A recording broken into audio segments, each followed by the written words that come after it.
Nous allons maintenant aborder la place de la motricité et des APSA. Certaines craintes remontent sur le fait qu'elles passeraient au second plan, derrière les compétences méthodologiques et sociales. Qu'en est-il réellement dans ce texte rénové? Alors, il y a déjà des éléments factuels. Si on prend appui sur les référentiels de champ, on s'aperçoit qu'en matière de certification et de répartition des points, la motricité occupe 12 points, et puis les aspects méthodologiques et sociaux, 8 points, donc 4 et 4 dans la répartition exactement.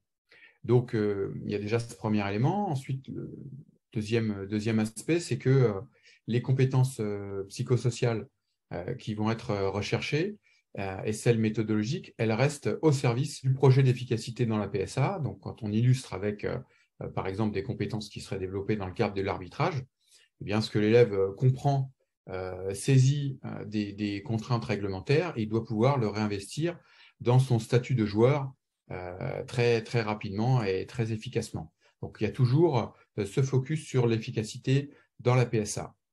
Concernant la dimension patrimoine, c'est-à-dire chaque activité constitue un élément du patrimoine qu'il faut diffuser au plus grand nombre, ça reste un sujet sur lequel on est un sujet extrêmement sensible et de poids. Ce qu'on peut dire, c'est que certes, le nombre d'activités enseignées va peut-être réduire, mais de fait, il y aura un allongement de la durée des enseignements, et cet allongement reste au service de la construction de compétences techniques qui supposent un grand nombre de répétitions. Donc voilà, il y a d'autres questions dans le cadre de ces capsules vidéo qui vont vous permettre de saisir un petit peu la place que peuvent prendre ces APSA et cette question du patrimoine.